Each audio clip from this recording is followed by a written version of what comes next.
right, that was a background report by our correspondent. We have two regular guests on the security issues here with us in the studios. Let's welcome Brigadier General John Temlong. Of course, he was the first commander of the Multinational Joint Task Force and former president of the Alumni Association of the Defense College. General Temlong, glad to have you again on the program.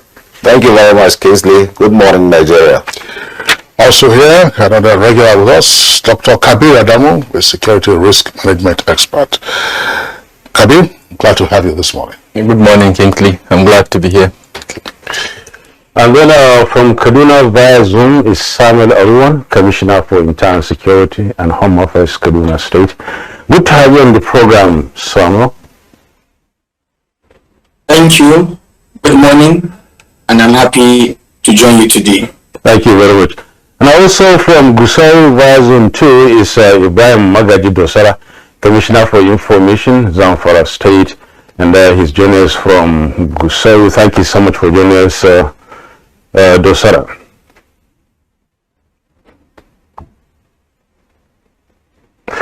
Okay, when we get in, then we continue our conversation alongside the other guest with him. But for a start, let's get started and get moving and see what justice we can make to, sustaining the gains in the fight against insecurity. And recently, we must all admit that, of course, there are some gains made.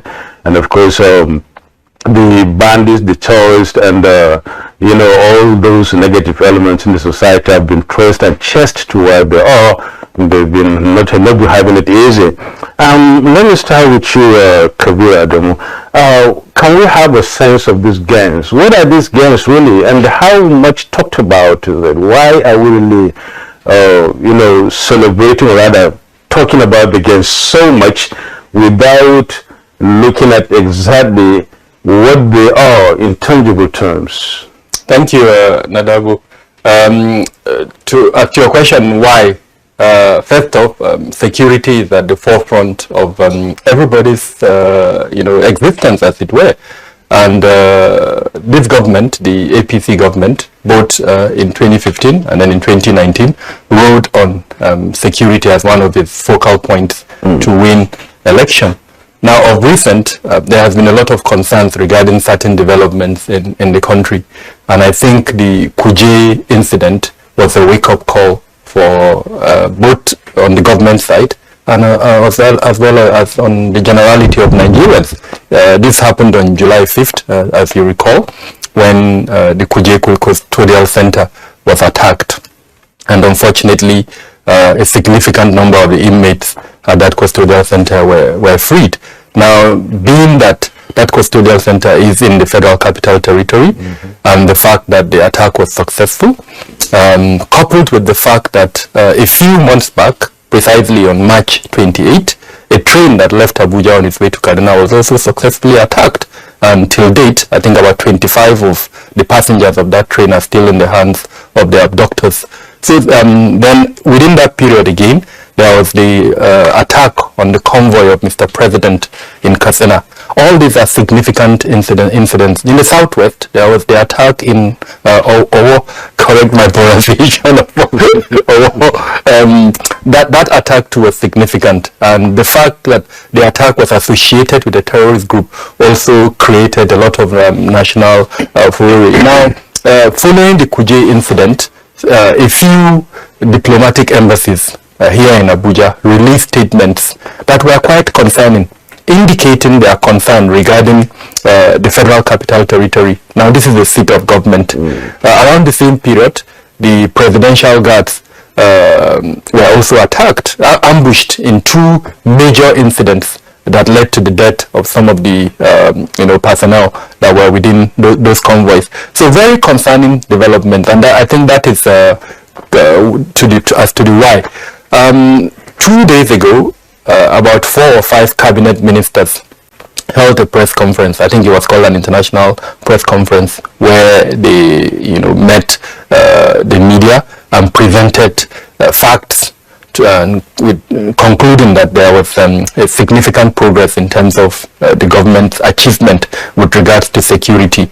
Now, that statement too has generated a lot of national discourse, divided I would say, response. Some Nigerians think it's true, there were progress. Other Nigerians think, no, it's work in progress. I think I'm with that group that think it's work in progress. And I like data. I work with data. As you know, I run a consultancy, and what we do is we gather data, we analyze that data, and then from that data we present trends. What we've seen from that data is that in the month of July, about 570 persons died thereabout in the country. Unfortunately, in August, there has been an increase, about 30% increase. About 800 plus persons have died. We're still validating the data, but it's hovering around that, about 820. My belief is that by the time we conclude on our validation, which will be in a few days' time, the figure would remain at about probably 827 or thereabout. So if from a mathematical point of view, if you are using statistics, there is a 30% increase thereabout between the month of July and the month of August. But if you go back to say March, when we recorded about 1,400 deaths in the country, and compare it with the month of August, then there is a reduction. So clearly, there have been certain progresses that have been made, and that progress led to the reduction. Now, what are these progresses? Perhaps in the course of our conversation, we can identify the specific issues that led to this progress, and maybe even discuss what we need to do to ensure that the figure is brought down to probably less than 100. Okay, thank you very much. Just to clarify this for our viewers, the casualty figures you are talking about this morning, are they security related or just general fatalities arising from road accidents or crashes and all that? Are they specific to security incidents? They are specific to security. We don't include safety issues like road travel accident that you mentioned, or even flooding. These are safety issues or hazard related issues that we don't include. They are all security related issues, and this is where the validation is taking place. We ensure during collection we don't include that, but during the validation we reconfirm that they are not included. Okay. All right, so Dr. Kabir Adamu, thank you very much. We'll of course pause the headquarters studios where we have our two guests. Earlier, my colleague Adamu introduced Ibrahim Dosara, who is the Commissioner for Information in Zamfara State. You can see him there on the screen. He's joining us via Zoom. Ibrahim Dosara, we're glad to have you on the program this morning. Thank you, Kingsley. Good morning. All right, so your visual image is very sharp, and the audio is also sharp. So we're going to take advantage of the two Zoom connections before we come back to the studios. But let's begin with Samuel Aruwan, who is the Commissioner for Internal Security and Home Affairs in Kaduna State. Samuel Aruwan, tell us, is there a respite from insecurity in Kaduna, which has been a hotbed in recent months? Yes, to be candid, I can confirm to you that there is indeed a significant progress in the fight against bandits and terrorists who have been carrying out their nefarious activities, especially in Birnangwari, Chukun, Giwa, and parts of Kajuru, and also Giwa local government areas. We've seen significant counter-insurgency and bandit approaches. It may also interest you to know that the ground troops have done so much in neutralizing scores of bandits from Fodonwa, Galbi, Damba, Gwagwada, and also Kidandan general areas that stretches Birnangwari, Giwa, and Chukun local government areas. And again, if you also look at the southern Kaduna general area, the general area has been calm. Troops of Operation Safe Haven have also been working very hard, and you will quite agree with me that the southern Kaduna general area, like I said, has been calm for some months.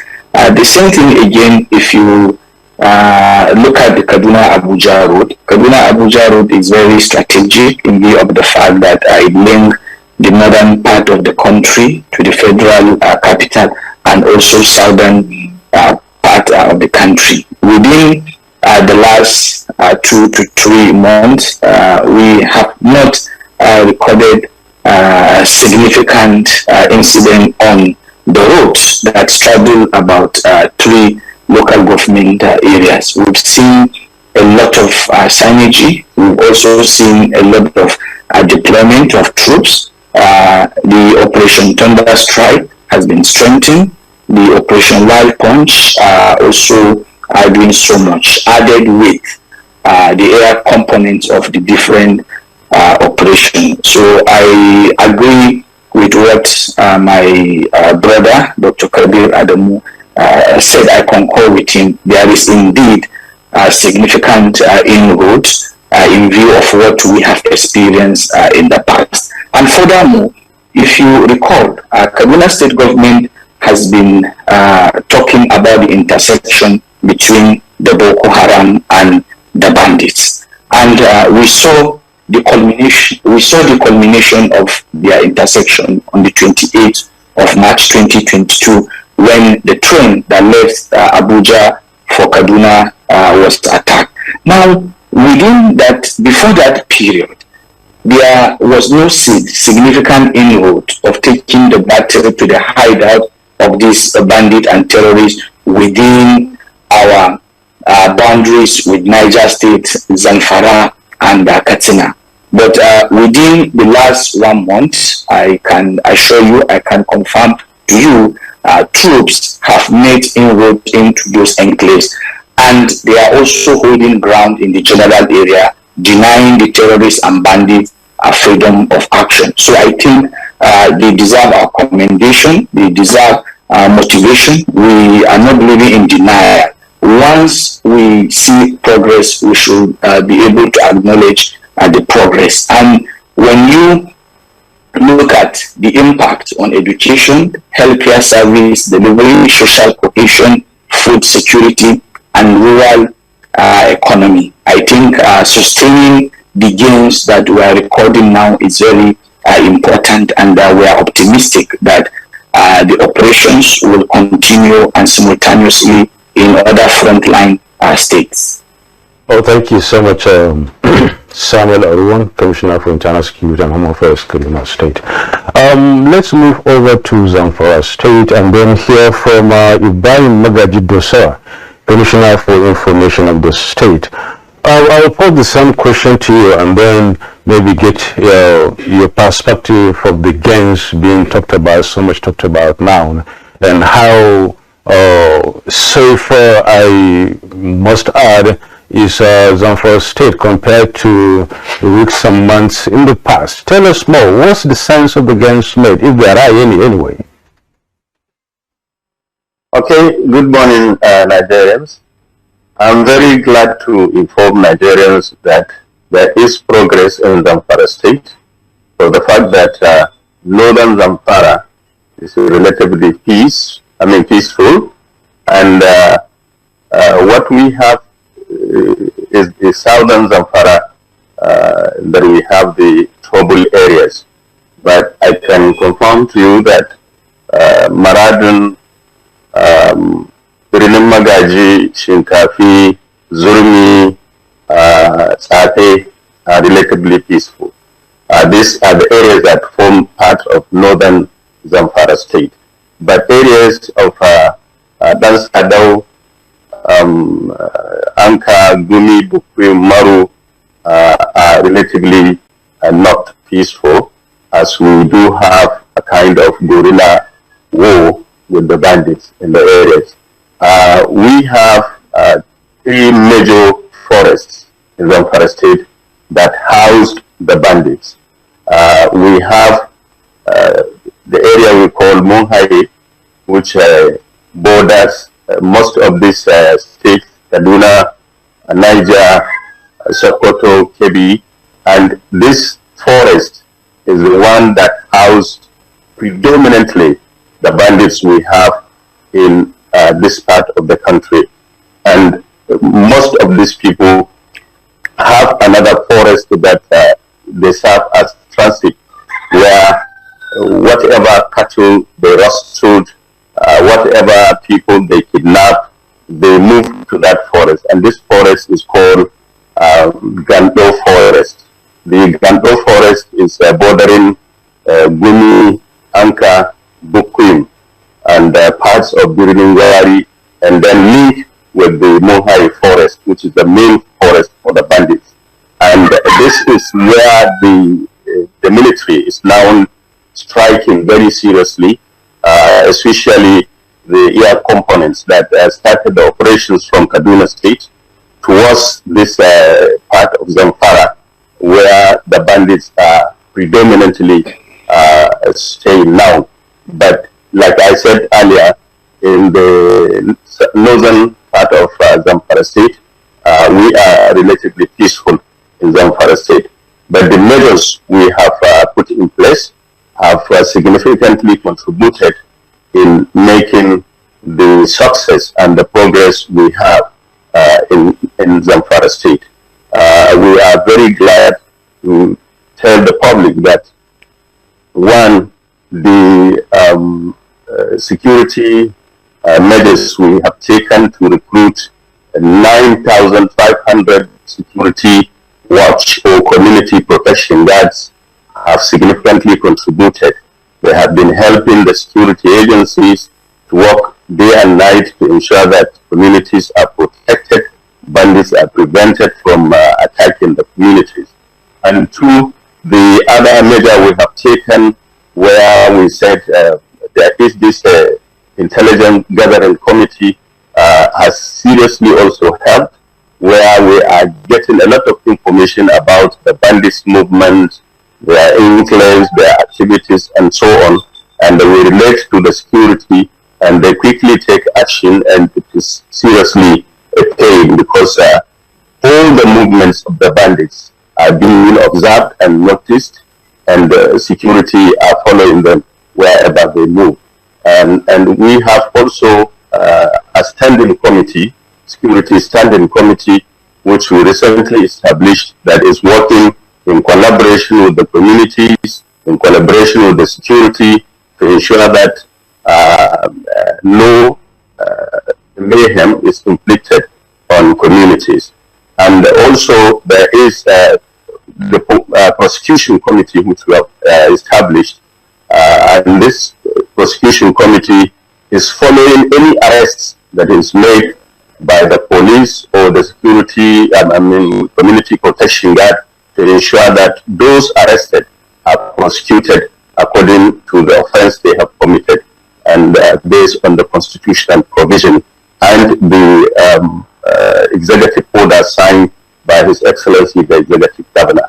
So I concur with my participants that there is progress, but it's still not yet Uhuru. All right. Thank you very much, Ibrahim Dosara, for the information that you have provided. We'll come back to you, of course, in the course of this conversation. There are a number of points that we would like you to elaborate on. But back to the studios here, Gerald, John Temlong, you've listened to the shall I say, the sit rep, as you would say, in the military. Sit rep, meaning situational report from the commissioner in Kaduna, as well as the commissioner from Zamfara. Two highly impacted states, and earlier Kabir Adamu had provided a foreground for us to actually evaluate what we are witnessing. I pose the same initial question to you. Is this a season of uneasy calm, or we are actually now decimating the bandits and all those who have made us almost uncomfortable in recent months? Well, thank you very much, Kingsley. I think from a professional point of view, I will say that the military has, the security forces and the country are gradually moving to the all of government and all of society approach that we've been advocating for dealing with this situation. You can see that after the commander-in-chief's marching orders to them, what has happened is that asymmetric warfare is an intelligence-driven warfare, and that intelligence actually comes from the citizens. And you could see that intelligence coming out from the marketplaces, from the forests, from the farmlands and the rest, and the terrorists are being isolated, and that gives an easy target for the military to decimate them without collateral damage. And you know, the other thing that we want to do is that because you are fighting within your own country and you want to avoid as much collateral damage as possible, so you don't want to hit innocent civilians and the rest. So you can find out that even at the fringes of the Lake Chad, you will see a lot of the terrorist commanders. I think about 5 or so were eliminated in just about a day or two ago, with scores of them. And you have, it's becoming so hot for them that you have drops of them now surrendering, and that poses a lot of humanitarian problem too. And so it goes to say that they are taking the fight to them. What is happening in Kaduna and Zamfara too, it's quite instructive. But what I want to think is that the governments of those states need to do more, because we're talking about an all-of-government approach. If you hear the narrative from the Zamfara State commissioner, he is telling you that the states that are bordering, the local governments that are bordering Kaduna and Niger States are where they are moving and the rest. I think there needs more synergy. I tell you, when I was Commander 23 Armored Brigade in Yola, the Northeast governors, we had a meeting, we had a set of meetings that we used to coordinate. The governors will come in, the military commanders and the police will come in, and the SSS, all will sit down and look at the security situation in the whole of the Northeast zone, because these people cross from state to state. And so you need to come up with a plan that tackles, if they cross over to another state, how do you deal with them? And I think it is against that background that multinational joint task force was established. So you don't hit in Nigeria and run to Cameroon, or you hit in Cameroon and run to Nigeria and Chad. I think this should be done more within this country. We need to see the governors of Zamfara, Kaduna, Niger, Sokoto, Katsina coming together with all the security commanders, discussing the situations in their areas, and see how the military or the security people will come up with plans to deal with those things, so that these people do not move from point A to B. You say the Russell Castle in Zamfara, they move to Niger. And then when they're in Niger, it's not written on them that they are terrorists or rustlers or bandits or anything. It's just that they are just moving in the bush. So we need synergy, and we need that these governors, you see, the all of government approach will include even the tiers of government, not just at the federal level, so that they work in synergy with the security agencies to be able to handle the situations.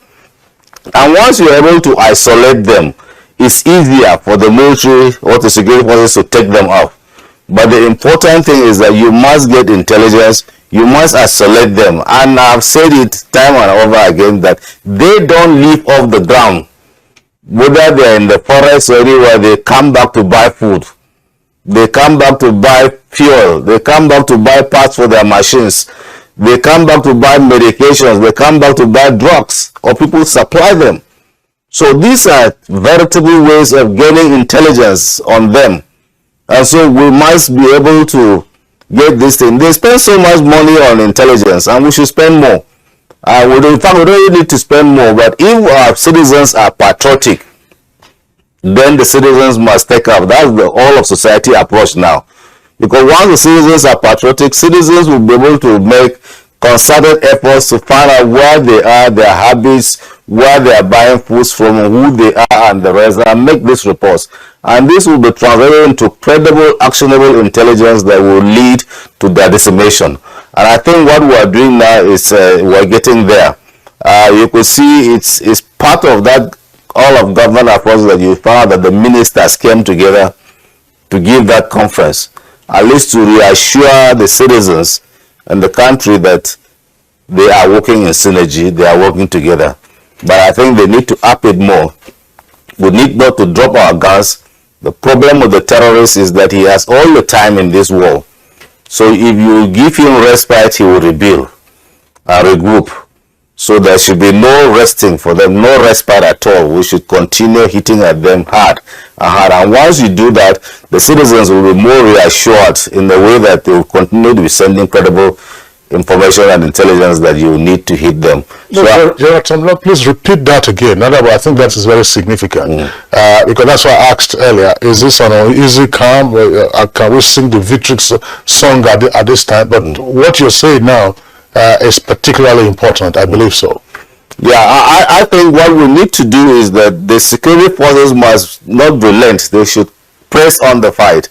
And this will give the citizens a reassurance that something is being done. Whatever intelligence information they are giving, there is a credible response.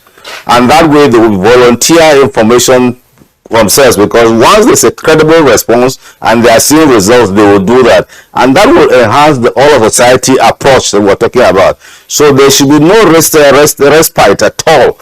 They should be pressed on the fight. They should fight on, fight on, fight on. And the citizens must come on to support them, give as much as credible information as possible. The terrorist does not want a situation where he is being hit and punished every day. No. He will melt in, but even when they melt into the society, pick them up and bring them up because they know them. And so this thing, because they have all the time. As long as the terrorist wants to hit any target, you could see that Kuje prisons had been planned for a very long time. Example is 9/11. It took about how many years before they hit the Twin Towers? Years. The terrorist has all the time at his disposal. He will plan, he will wait until you drop your guard, then he will hit you hard. So we shouldn't allow him at all. What we should is that he should be on the run until he is able to give up. There should be no question of any surrender now. Is take the fight to them. As long as they are fighting, fight them. As long as they are hitting citizens here, fight them. Just like the president said, and insisting on that very much in order, take the fight to them and then speak to them in the language they understand.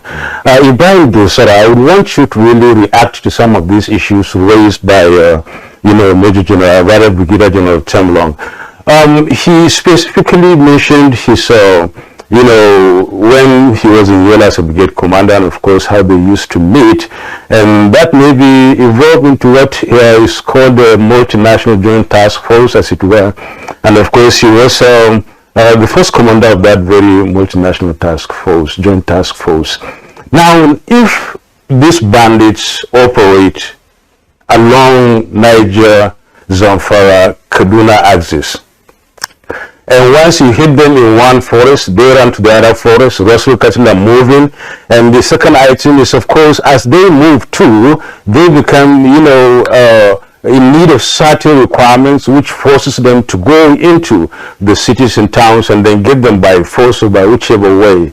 Now, have your government, rather Zamfara State government, I must say, contemplated, or is it really doing that, talking about, meeting the governors, or the governors meeting Niger, Kaduna, Zamfara, and some other states that are, having this problem, meeting and then saying, okay, I'm in this association.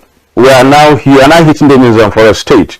They are moving down to Niger State. What do we do? How do we get them? I mean, this kind of approach, so that as they move, they are being attacked, and as they keep on moving, they are being attacked always. You remember what happened around the Chad area this time around, about 2-3 days ago, when they were really attacked, and of course they started running all over the place. It started even to the Uwes and whatever, and Kundugabama and some areas, and they got drowned. These are the kind of things that should be sustained, as we talk about it this morning, sustaining the gains of the fight against insecurity. Dosara? Yes, if Nigerians to recall, at the early 20s, His Excellency governmentarily initiated such joint ideas where they meet and discuss security issues and how to deal with them within the Northwestern states. But either by commission or omission, there was a kind of differences in ideology with the governors, and that system was not implemented properly. But notwithstanding, His Excellency has been consulting with the governors, the neighboring governors, about ways and strategies they follow to deal with the insecurity. And he is also in consultation with high security commands, taking their advice and also implementing their suggestions to ensure that the security problem is dealt with. Like I told you, that Munhai forest, which joined the states, is a very large and thick forest. In fact, I can call it Sambisa of the northwestern states.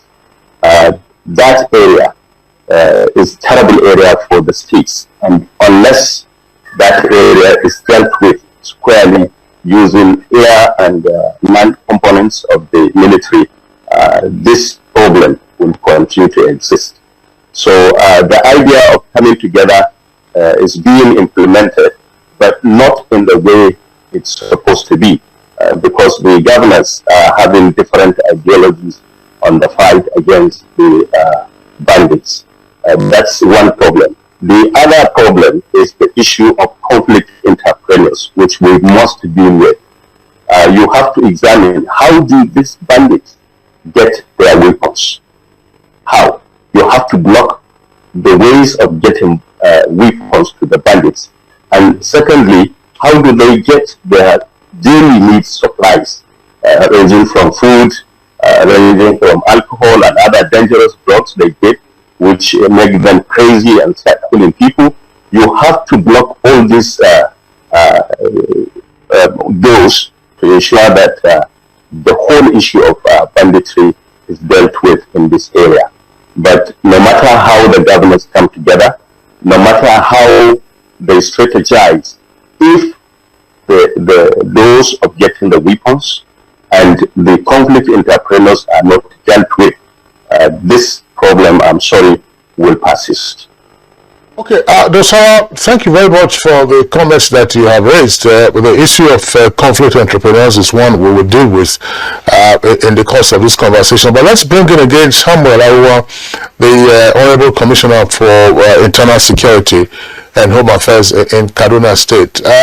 Honorable Aruwan, if you can hear me, I would like you to also comment on the level of intergovernmental cooperation that our guests have spoken of with regard to dealing with the consequences of the dispersal of the criminal elements, bandits, terrorists, because as the security forces hit them in Kaduna and Zamfara elsewhere, chances are that they will disperse elsewhere to other contiguous states. So Zamfara, you heard the commissioner say a while ago that he was talking about differences in ideology. I'm not quite sure we can find a synonym for the word ideology, but what he seems to be saying is that there's very little cooperation amongst the states. So how can this be overcome? That's one. But link that up, for instance, with citizen cooperation.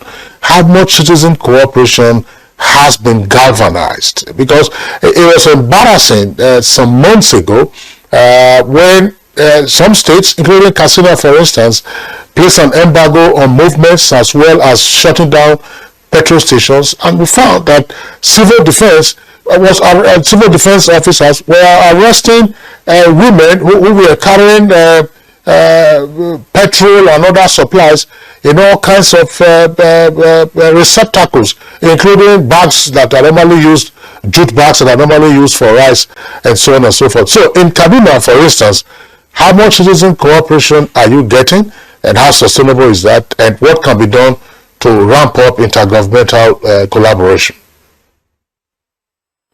Well, thank you very much. I will not want to, I don't want it to look like I am trying to disagree with my senior colleague, Dosara, but I think I should make this clarification. There is a standing committee of what we call frontline states, states that are affected with this banditry and terrorism. And all our governors are part of this standing committee. And the representatives of the governors, talking about commissioners of security from Zamfara, Sokoto, Kaduna, Niger, and special advisors on security from Katsina, Kano, and Jigawa are part of this standing committee. This committee meets regularly.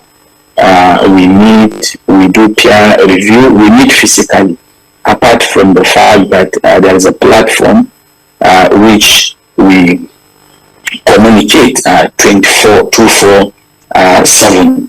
I think I should make this proper for you to know.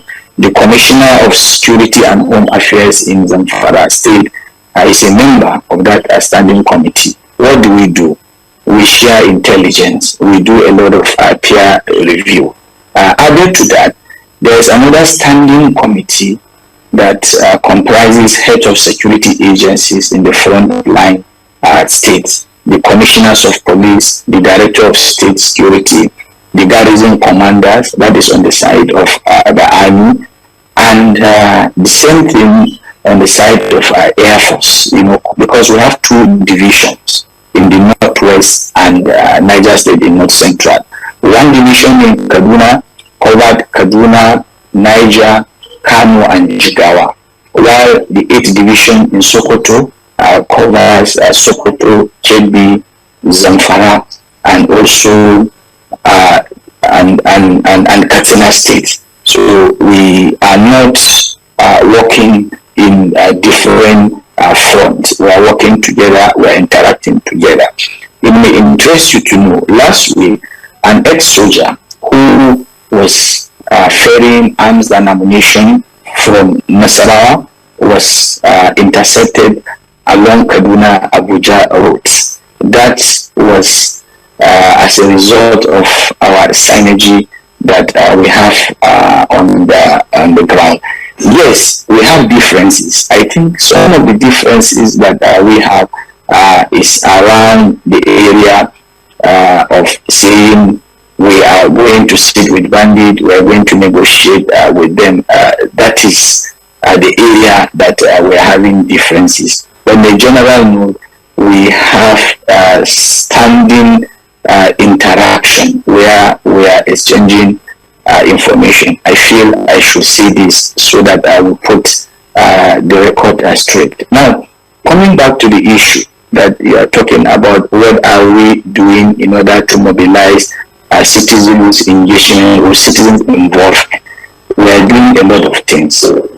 For security reasons, I will not be able to talk about the local security architecture that we have put on the ground in some of the frontline areas in Kaduna State, because we wouldn't want to compromise security and safety of our locals who are involved in this. But I want you to know that we have a strong security participatory engagement with critical stakeholders across the state. And I also want to make it, I also want you to know that if you look at the movement of bandit or terrorists, we have a lot of boundaries that connected our people, those that live in Niger within the Shiroro, up to Kusasu, up to Kabrasha, up to Galbida, this Kaduna State. These bandits are very mobile.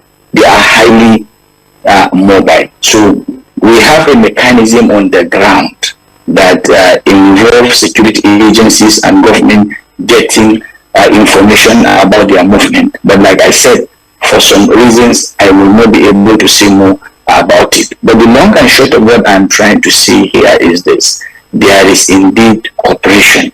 We have gone beyond the issue, of mobilizing locals into the security architecture.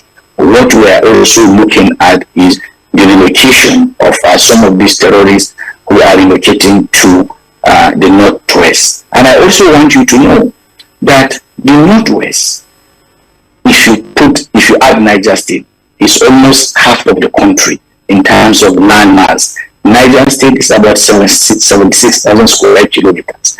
Kaduna is 46,000 square kilometers. Zamfara, Katsina, Kano, Jigawa, and Sokoto, you are also talking of over 200,000 square kilometers. We have large extents of land that ungoverned, or we call the ungoverned space. You also have to look at the short of personnel. Benugari local government, for instance, is over 6,000 square kilometers, almost twice bigger than Lagos, almost the same size with Abia. Now, do you have the manpower? Do you have the boots on the ground that can cover all this? No.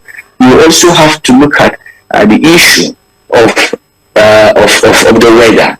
We are in the peak, of rainy season. There are indeed a lot of limitations, but then we are doing our best. So the governors of the affected state, the commissioners of security in the affected state, the military too, the military, the police, the secret police, and the convention, and the police within the northwest and Niger State are working hand in hand. And then, like I said, we do have physical meeting where commissioners of police, director of state security meet. As I speak at the moment, there is an ongoing review meeting that is taking place in one of the states that I will not mention. And that review meeting is at the instance of one of the lead agencies, in intelligence gathering. They are meeting and they are doing a lot. And you should also remember, there are many times that governors of the affected state have been in touch with the presidency. There is a lot of communication between the affected states and the Office of National Security Advisor, Office of the Chief of Defense Staff, Office of the Chief of Defense Intelligence, Office of the Inspector General of Police, Office of the Director General of the DSS. So we are doing a lot. But what I want you to know is this: what we are dealing with is an accumulation of problems that have developed over time, and that we need to do hard. And I agree with you that sustaining this battle is very important. Speaking about this morning, Commissioner Aruwan, sustaining the gains, right? Our national. Yeah, we're talking about sustaining the gains, really, as you earlier enumerated, and of course the points have been made there. Why it is yes and no. On a softer scale, talking about the meetings of the governors' intergovernmental cooperation from between Kaduna and Zamfara State. And let's hear from Kabir Adamu. I mean, the issues have been raised now. It's about taking this fight to these bandits and terrorists. It's about sustaining the little gains made so far. And these are the efforts being put forward by the Zamfara and Kaduna states. And of course, there are some more, much more efforts in other states, I must say. Looking at this issue of intergovernmental cooperation and then public participation in the intelligence gathering and supporting the army and those fighting the bandits, vis-a-vis the company entrepreneurs who may not be part of these high-level talks or part of the public, but they are still Nigerians, and some of them are maybe outside Nigeria, and trying to keep this thing and sustain their own, their own fight on Nigerians, while Nigerians try to sustain, fight against them. In this regard, what exactly do you think should be done in trying to get this puzzle solved, looking at the gains made and moving forward?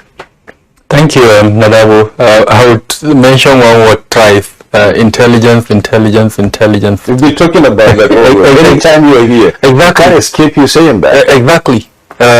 Intelligence would demystify what is currently mysterious.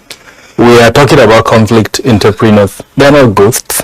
Yeah. They exist among us. Mm-hmm. Some of them, unfortunately, just like one of the commissioners mentioned, is actually an ex-serviceman who was ferrying weapons from one state to the other to give, I can say with all confidence, and this is the research that we conducted in my consultancy, the weapon gun running channels that exist in the country are mostly manned by ex-servicemen. So let's start with the beginning. Do we even have a data of ex-servicemen in this country?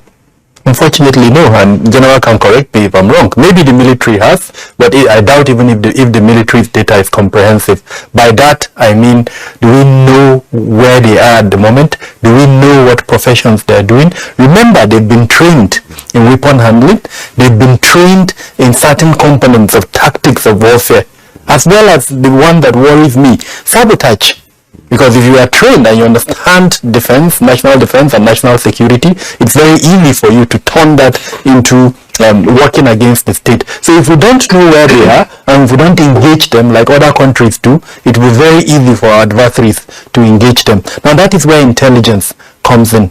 We have for the passive intelligence, which seeks data and presents it to the policymaker in a manner that will be useful to the state. Then we have the one that counters the adversary, which you can give it different names: counter intelligence, counter espionage, and all that. How active are we currently in practicing these two components of intelligence? Unfortunately, I think there is a lot of work that needs to be done, even at the federal level and then at the subnational level. How many of, I know, and I must comment, places like Kaduna State that have a functional ministry on homeland security. Apart from that, the Kaduna State has embraced data. They are able to gather data, analyze that data, and present it to Nigerians. That shows progress. It also shows where there is no progress. So we know, for instance, that at least 3 local governments have been identified where there hasn't been significant progress, just like the Honorable Commissioner. I'm not cutting you short here. I'm just trying, before we go on break, because I've been pressed for break time now. You mentioned data, you mentioned ex-servicemen, who they are, where they are, not that their numbers are not there, but what they do for a living and how are they surviving. So it's an easy catch for the terrorists and the bandits if they are being left alone. Coupled to the fact also of the fact that, the pension scheme in this country is one thing to talk about too. They are easy prey. Now, if you've been asked to suggest, what would you say about the data and the ex-servicemen and what should be done? We should immediately begin compiling the data on the retired, dismissed, and whatever security personnel that are currently in the country and outside the country. What are they into? In other countries, think tanks are created, because if you leave them, frankly, they would find, either they find something to do for themselves or the adversary would engage them. So we need to engage them actively. Create think tanks. As an example, the National Institute for Policy and Strategic Studies is an example of that. I think the Alumni Association of that the General was once headed is another example of that. So things like that. Engage them in a functional manner. They are trained and they have the capacity. Why I brought that up, it's a component of intelligence. Because data, and the last point I wanted to mention was the cyberspace.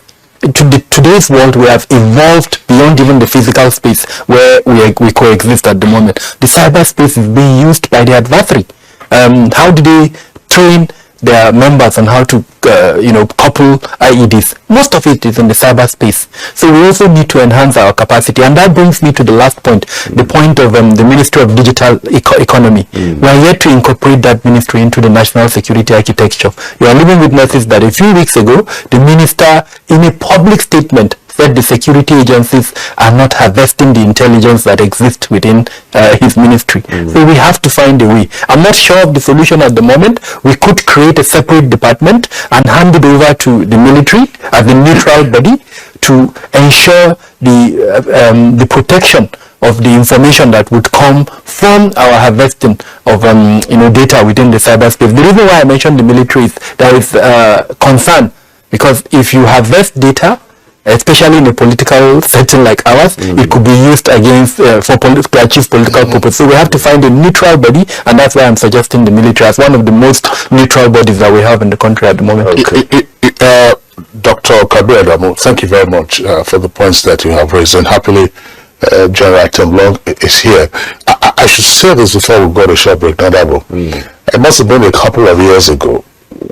When we talk about ex-service personnel, I want to also include the police, particularly those of the mobile police force unit. There were instances where you had rapid dismissal of those officers, and I had asked the question on Good Morning Nigeria to say, look, if you have trained these persons in weapons handling, and they have been field officers, in other words, they've been engaged in operation, disciplinary measures are taken, and they are summarily dismissed, what happens to them when they are out there in society? Now, you can see the elaboration of that in what Dr. Kabir Adamu has said. If you picked up, if the security forces picked up an ex-service personnel who's a gun runner for the bandits and terrorists, what more could others be doing? I know that, General Temlong, you to probably just speak to this briefly when we return. A department for ex-service personnel have been created amongst the military. I'm not quite sure who is in charge now, but what is it? What kind of data are they gathering? Who is where? What are they doing? And this ought to be spread nationally. Nationally, it's not something you headquarter in Abuja, and from Abuja you are sending your people to go and find out what's happening in Guso or what's happening in Gombe and elsewhere. And I think that that's a very critical issue. How many ex-service personnel do we have? These are persons who are experts in violence and the management of violence. Even in today's world, tracking them is an easy thing to do. Just like the minister said, the security operatives are tapping so much with the ministry, from the ministry, what they are supposed to type in order to get, information and use in the cyberspace. Cyberspace, absolutely. Yeah. Okay, you watch your Good Morning Nigeria. We will now take a break, and then when we come back, we continue the discussion on sustaining the gains of, the fight against insecurity. Stay with us.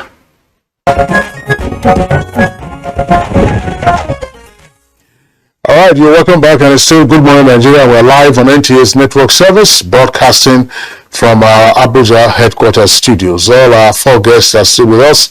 Commissioner for Information, Zamfara. Commissioner for Internal Security and Home Affairs for Kaduna, both of them via Zoom, and two of our regular security analysts, Dr. Kabir Adamu, as well as Brigadier General John Temlong. General Temlong, one of the issues on the table right now has to do with how to further tame the menace, if you may, of conflict entrepreneurs.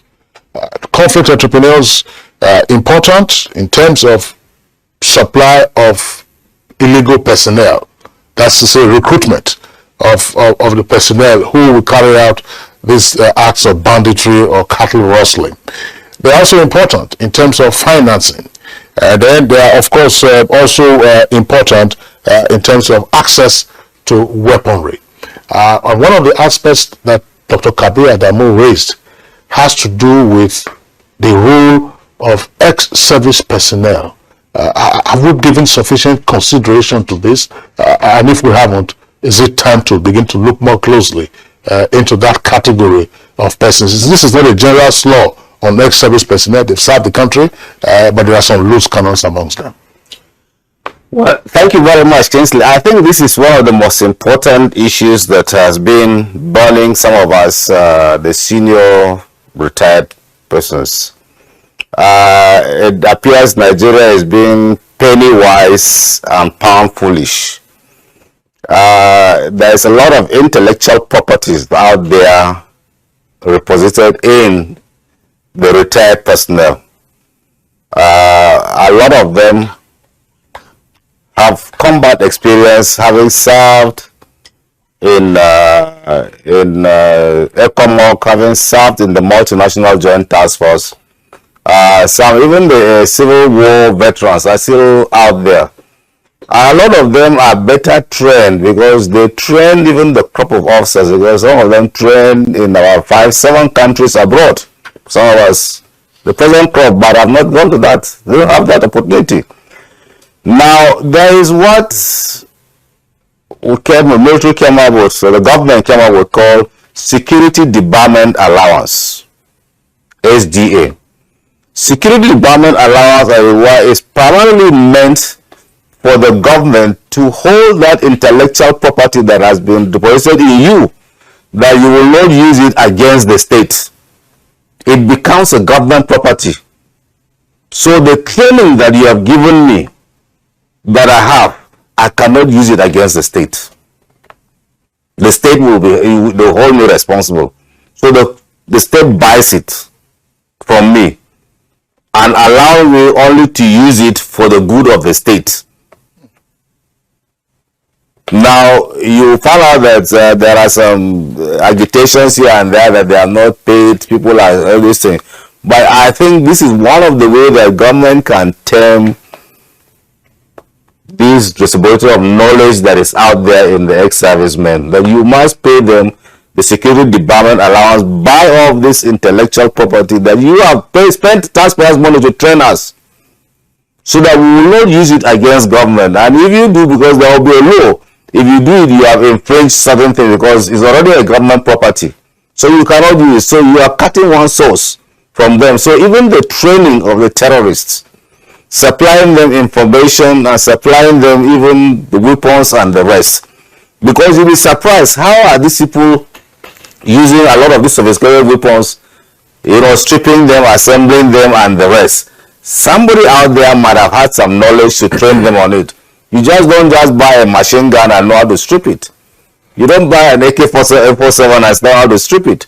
I'm not cutting you short here, but I just want you to make further clarification on the security debarment allowance. Yes. In Nigeria. Yes. This is an international thing, not even Nigeria. Let's come back home. We're talking about issues that affect us seriously. Yes. The ex-servicemen, Nigerian Legion, and some other forces all over. They have retired, whose intellectual capacity, intellectual skills should be harnessed and brought over, used for the security of the state. Exactly. Is that happening? No, it's not, because that's what is the problem now. Some people have been given, some have not. So what we are saying, it should be across the board so that it will be pound wise and penny foolish. Who are the ones given and who are not? It's the government. The government, I think they started from 2017. Those who are retiring to that time are doing, but those before 2017 have not been paid, and they are more in number.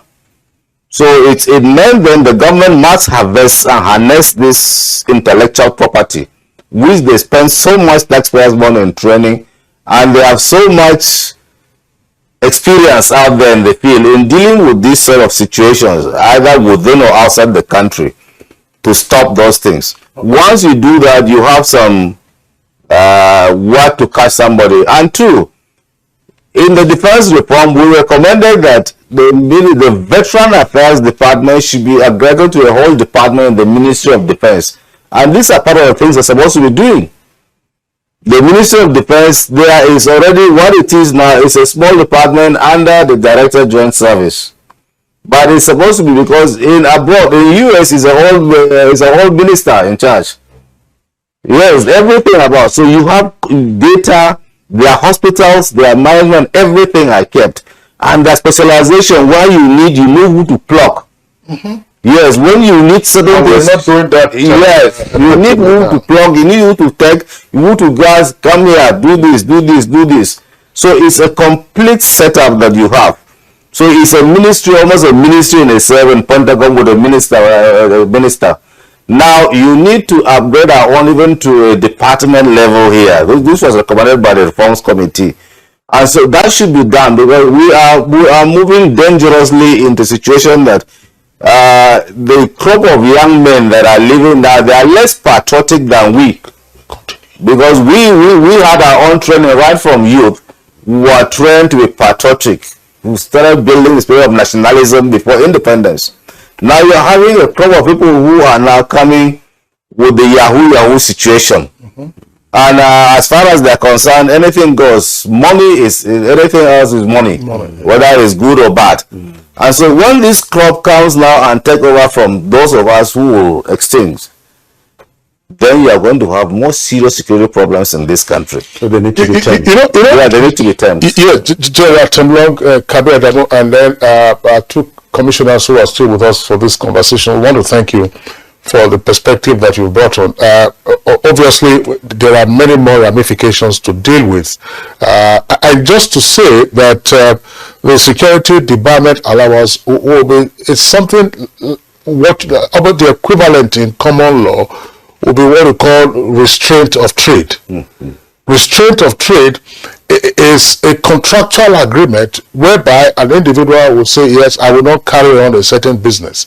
For instance, if you are employed, I'm just giving it as a restraint of trade, it's part of the contract. If you are employed by, say, Coca-Cola, in the sensitive position, in the high position, there will be a clause that says that if you leave Coca-Cola, you will not go and work with a competitor, such as Pepsi Cola. Exactly. So that's what we call it in law, and it's enforceable in a contract. Exactly. To say it's called restraint of trade, and that's probably the equivalent of this security debarment allowance. And I think that General Temlong put it, say that look, the intellectual property, not just intellectual property, the skill that you have, the knowledge that you have, you will not which the state invested in. It belongs to the state. Well, it belongs to the state. It's not as invested in you, but now when you exit service, you will not use those same talent and skill against the state. And so you get this security debarment allowance from time to time. And these are issues that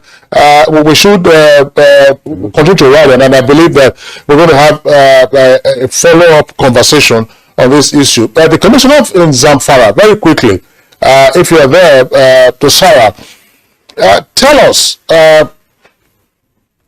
well, let's not get into the issue of intergovernmental cooperation, but we know that the message is out there that all the states would need to collaborate, and they will need to collaborate not just at the level of members of the Executive Council, but more importantly at the level of the executive governors of those states. But how much of an impact has the governor's call to arms been in terms of reducing insecurity in the state? Because we had a conversation on this subject matter where the governor said, look, resort yourself up, arm yourself, when you see the bandits, take them down. Is that working? Or the military and other security agencies have ensured that of course, doesn't become the situation in Zamfara? Well, that issue has become security, which should not be discussed on media. We leave it within ourselves, and we are dealing with it on the legal manner. So, and one thing I just want to add is there is a kind of community-initiated dialogue, which is working perfectly as I'm talking to you. Various emirates came up with a dialogue where they sit with the bandits and they discussed on peace process, and many of them are now surrendering their arms, and they are living in peace with the members of the communities. So that's it. But the issue of having legitimate weapons, we have already taken decision on that, and we are forging ahead, and we will not disclose the stage we are now on media. It is something secret now.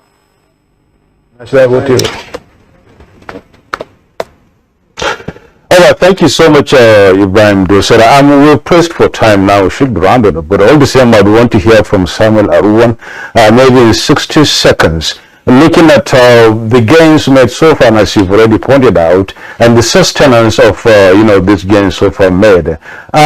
Give us maybe your own few words. What do you think Kaduna State must do in order to support the army, and then those fighting with only the army in trying to get this again consolidated and improved upon, and then maybe work towards 2023? Don't forget, campaigns will soon start, and of course elections are by the corner, and all of you are politicians. You'd want to go around and talk to the people and get them to vote. This situation must not continue to the time, really. Well, I am not aware that you have removed me in your list of media practitioners, but all the same, I quite agree with you. Anyway, Kaduna State government has a good relationship with security agencies that are operating in the state. It may also interest you to know that this is the headquarters. This is the premier base of Nigerian military. So we have a very good cordial relationship with them, and we are speaking with them. I will not go into details as to what we are doing on how to sustain the ongoing operations, but I like you to know that we are working very hard, and by the special grace of God, we will sustain the ongoing operation. Okay, thank you so very much, Samuel Aruwan, Commissioner for Internal Security and Home Affairs, Kaduna State. It's our pleasure to be part of the discussion this morning. Major General, I'm just from this Major General anyway, sorry about that. Brigadier General John Temlong, first commander of the Multinational Joint Task Force, former president of the Alumni Association of the National Defense College and security consultant, we thank you so much. We would really want to have given you a little moment to talk about, give us your party short, but all the same, I think we should come back here tomorrow, God willing, to discuss much more about this. Thank you. Always a pleasure. Thank you so much. Dr. Kabir Adamu, it's our pleasure too. At least we hope you'll be here again tomorrow to talk about much more about if it. You we want to really get the perspectives, Kingsley, of people from Borno, Niger, and even Zamfara State. That's right. It's a very important issue. The more I know that's we can't beat our chest, but that's the reason why Good Morning Nigeria is a flagship program and the obvious market leader on the morning show. We'd like to thank also the two commissioners who've been with us via Zoom this morning. Samuel Aruwan is in charge of internal security and home affairs in Kaduna State. Thanks a lot for being with us. You're still one of us, and I'm sure at the end of your tour of duty, you'll return to the plain profession. But that will not stop him from going on campaigns. No, it won't. That's his business. By the way, Ibrahim Dosara, Commissioner for Information, Zamfara State. Thank you very much. I'm happy to hear, as you said earlier, that some places are a bit quiet now, including a place called Zurumi.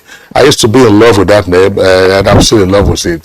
Zurumi. So say hello to them there in Zurumi and elsewhere in Zamfara. So that's it for us on Good Morning Nigeria today. Deep thanks for tuning in. Join us again tomorrow for a fresh package, same time, 7 o'clock in the morning. I'm Kingsley Osadolo. And I'm Yusuf Merabuso. See you again.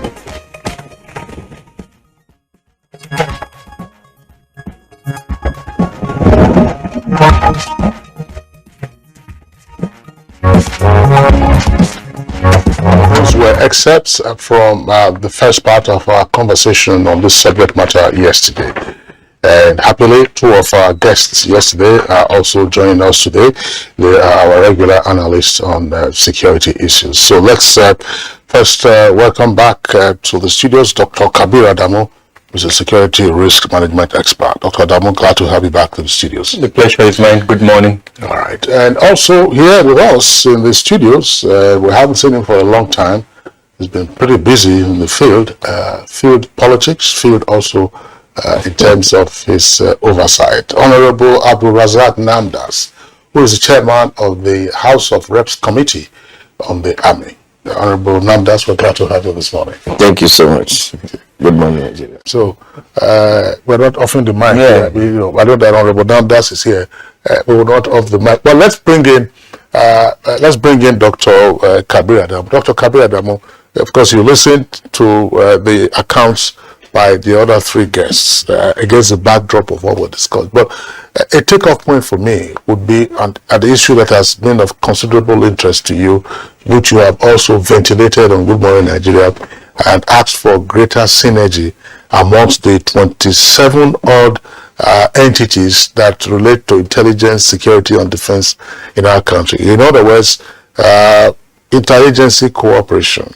But here, Honorable Nandas, for instance, citing the example of the attack on the Kuje Correctional Facility, said there were some 35 reports, but somebody failed or persons failed to act, and there are no consequences. Thank you, Honorable Kingsley. I think let me, add to my comment yesterday when we spoke about intelligence, and I'm really delighted that Honorable Namdas is here, because this goes really to the legislative arm of government. The three key organizations that are within the intelligence community, that's the National Intelligence Agency, the Department of State Services, or the SSS, as they are formally called, and then the DIA. They were created under a military era. I'm not aware that in not just this Fourth Republic that we're in, that at any point in time, the act that created them has been reviewed to make them amenable to our democratic expectations, and that is one of the consequences of the lack of accountability within the system. And I would also borrow from the UK example, where what they have, within the intelligence community, they have a standards unit. Now, what that standard unit does is to look at the product of intelligence and ensure that that product, first off, is amenable to our democratic aspirations. So one key area that we are currently looking at, and again, I'm really happy that Honorable is here, the cyberspace.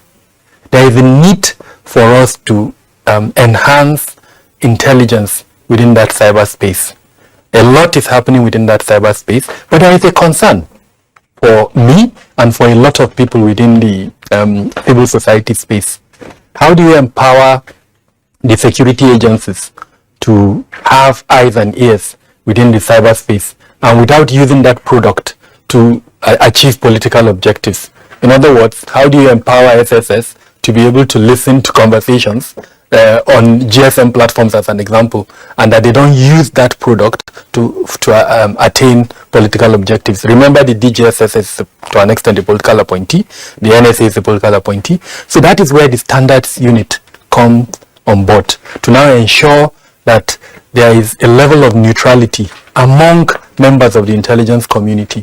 And that is perhaps one of the things that I'm hoping that if the legislature reviews the act that set up these organizations, they will make changes that would ensure the neutrality of those organizations. So again, my recommendation, a review of the acts that set up the intelligence unit to ensure that there is a unit that enhances the use of the product of intelligence organizations. So as, one of the recommendations would be that if we decide to create that standards unit, maybe perhaps domiciled in the Office of the National Security Advisor, or even one of the ministries, Ministry of Interior as an example, or even the Ministry of Defense. Now, if that happens, where an intelligence product is made available to a particular government department, and that government department fails to act on that intelligence product, then that leader of that particular organization is held liable and can be prosecuted either for negligence or, in certain instances, for complicity, because it's one of the two.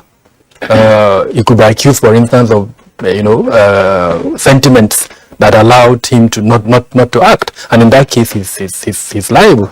So that I think is, for me, is the beginning recommendation. But aside from that, time would not allow me to discuss all of the components of the intelligence cycle. There are gaps within the components of the intelligence cycle. There are about 5 aspects of that, from collection to dissemination. Each of them would have to be looked at. It's once the laws have been reviewed and they've been updated to make them amenable to our democratic aspirations, then the other aspects are operational aspects. One of them, for instance, is capacity and capability, training of our personnel within that intelligence community. Number two is the equipment. Do we focus on human intelligence collection, or do we now embrace technical intelligence, or do we have a hybrid of the two? I'll use an example. Drones. Some states, including, thank God, the commissioner from Niger State is here. He may want to speak to us about it. Have embraced technology. As an example, using drones for surveillance purposes. But how do we now, capture that as part of our national security architecture? Subnationals have invested in gathering intelligence, but they are not constitutionally recognized to do that. Another example, civil defense has a mandate to oversight private security personnel. It will shock you that at the last time we did this, which was in 2021, there are about 10 million operatives within the private security space. 10 million? 10 million. So there is no house, no government agency that you go to that you will not find the private security personnel. That's right. That's 10 million. Now imagine if that 10 million, the products that 10 million are able to generate is fed into our national intelligence collection capabilities. What we'll get will be enormous. So in conclusion, I know that the Office of the National Security... In conclusion, in the meantime, it's creating an intelligence fusion center. The building has been, it's been finished. Those are details, and I'm aware that eventually probably they will launch that. So all of these things I've mentioned would have to be fed into that fusion center.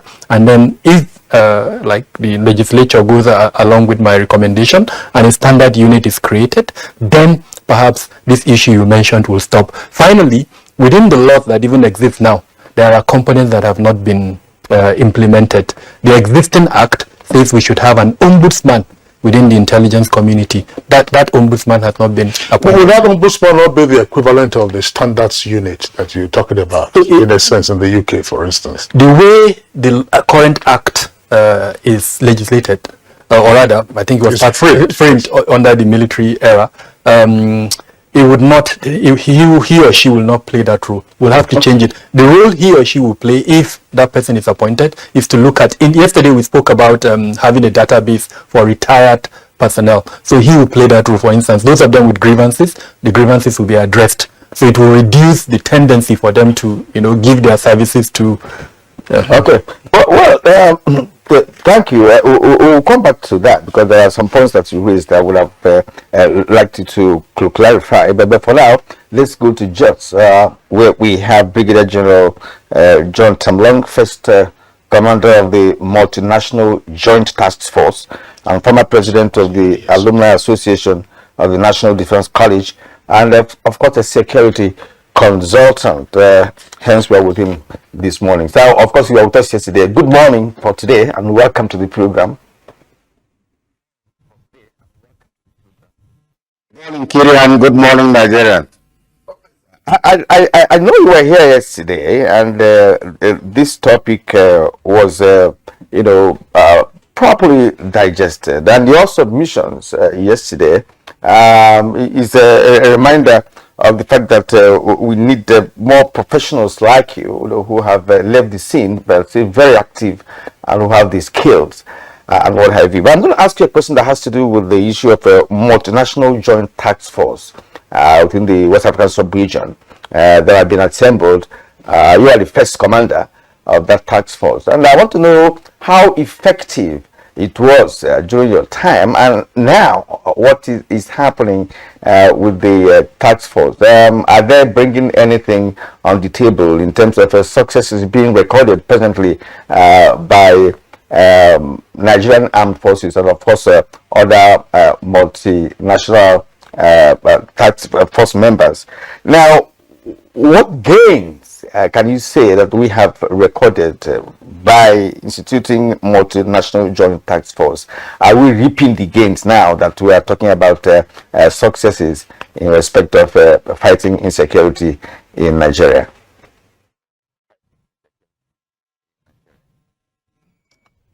Well, thank you very much, Kieran. I think we are definitely reaping the gains of the multinational joint task force.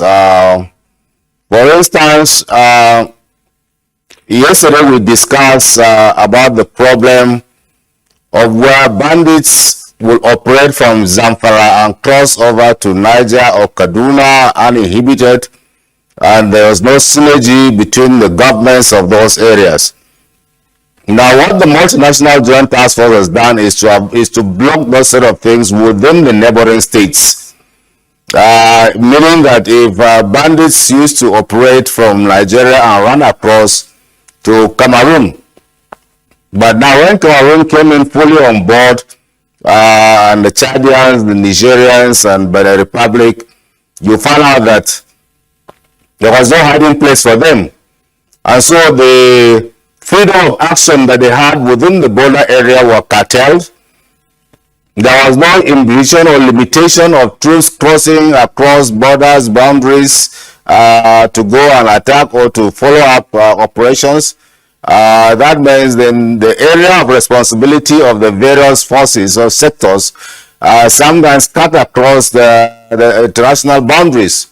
So it meant there was no hiding place. And so you could have seen a lot of successes that have been going on. And recently you found out that once the terrorists have been moved and hemp up to certain islands in the Lake Chad basin there, the task force, the air task force are able to pick them up smoothly. Because as it were, you know, terrorism, or as it is, or asymmetric warfare, is a population-centric operation. And they rely on the population. And the population is their oxygen. And so if you cut off that oxygen from them, they will not survive. And so if the multinational joint task force is cutting the oxygen of them, having to mingle or to interact with the civilian population who they blend with and carry out their operations, and who give them a lot of intelligence, it means we are cutting their source of oxygen and suffocating them. So to that effect, the multinational joint task force is doing a great job, and I think they can still do more. But if you allow the terrorists to take us piecemeal as they were doing before, then we will have difficulty in dealing with them, because they will just strike in Nigeria, melt to Niger, or strike in Niger, melt to Nigeria, and continue their business as usual. Once they enjoy their loot and finish, they go back or strike from Nigeria and run. That aspect is no more there, because the multinational joint task force is taking care of those situations. So I think to that extent we need that. And the multinational joint task force to have foreign partners, the AU, the US, EU, and the rest, who help in providing intelligence and other logistics that helps in keeping the troops going. So I think to that extent we need to do that. We need to even bolster it more. If you see what is happening in alliances, like the NATO alliance, we need something like that within this area, because you need to have a permanent future, not just a task force. You need a permanent future, because if you have operated in those areas, you find out that it's vast land. In fact, the whole of the Lake Chad basin, even just the Nigerian side alone, is bigger than some states, even some countries in Africa. So, and if you move over to the Chadian side, before you get to Bagasula, which is the major settlement around that area, it's so vast. So you just don't even need in fact, the Chad Basin Commission countries should be thinking of a permanent solution, not just a task force situation where it will end up once the specific task is finished.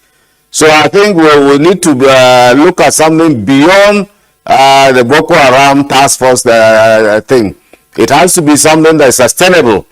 And once it is sustainable, it will be able to take care of certain things. Sustainable, it will be able to take care of certain things.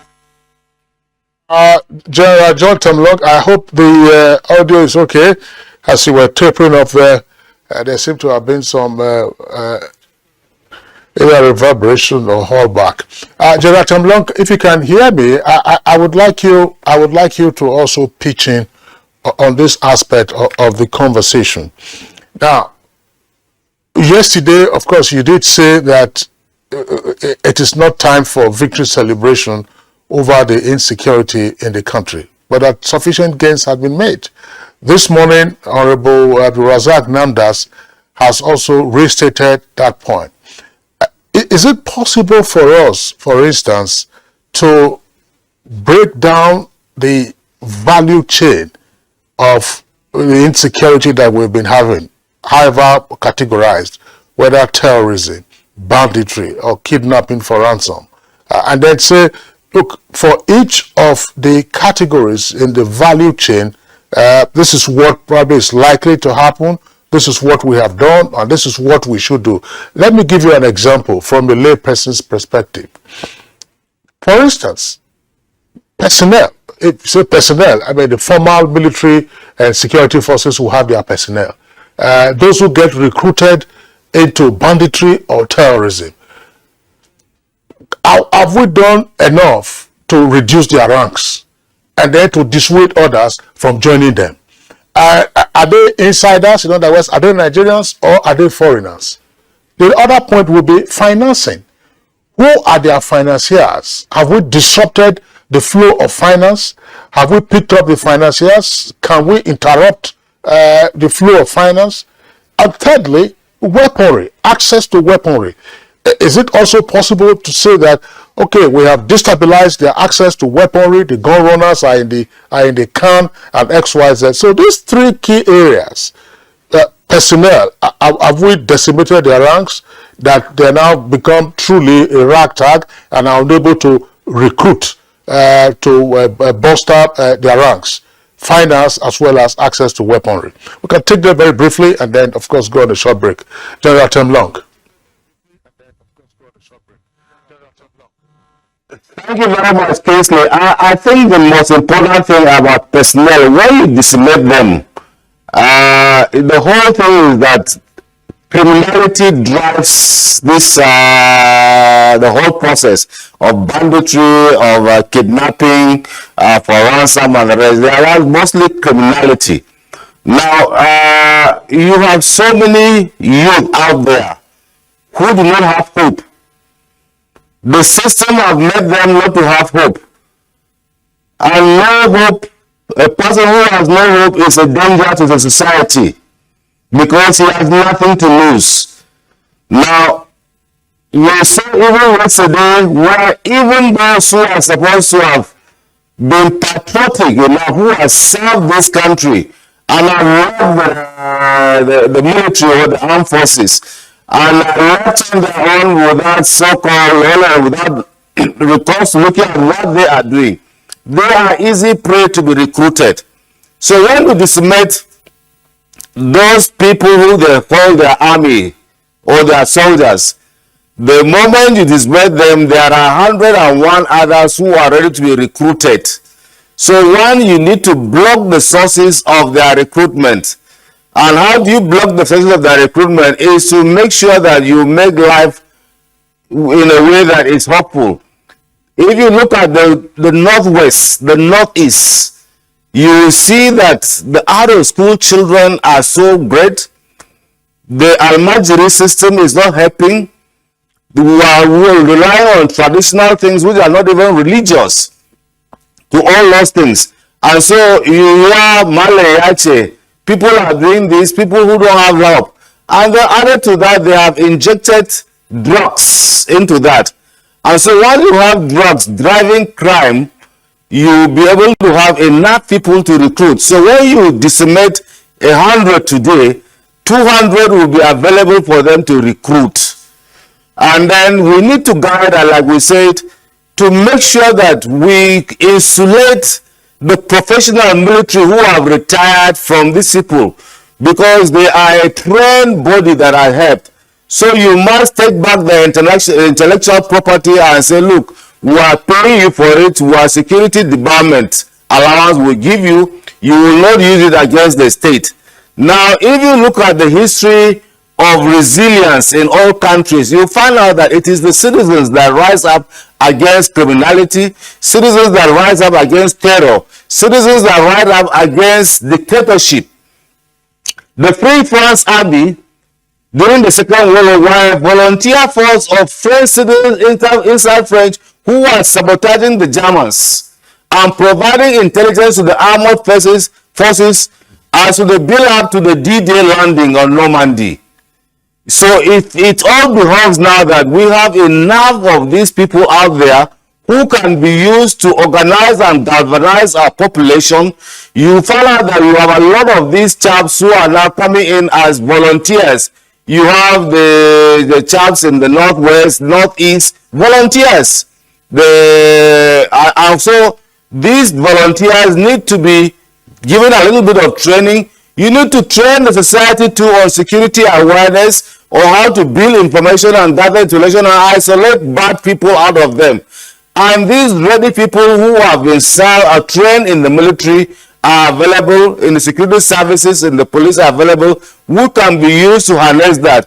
So you have a population that is already built up, is already trained, is already informed, that will cut the oxygen from the bad people.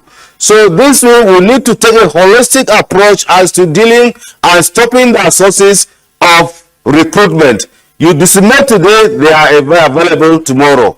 Now to talk about the ground running thing, or the crisis entrepreneurs. You see, it's a whole complex business that is going on. You have, with the opening of the Libyan armory and the Eastern Europe, you have arms coming in and out. But unfortunately, what has bothered me is this: in this country, is that it seems we lack the political will to deal with this situation. Now we talk every time we hear government will come that we will give out the names of terrorist financiers. For goodness sake, UAE jailed about 5 or 6 Nigerians who were connected with financing Boko Haram. Nobody has been jailed in Nigeria who are part and parcel of that.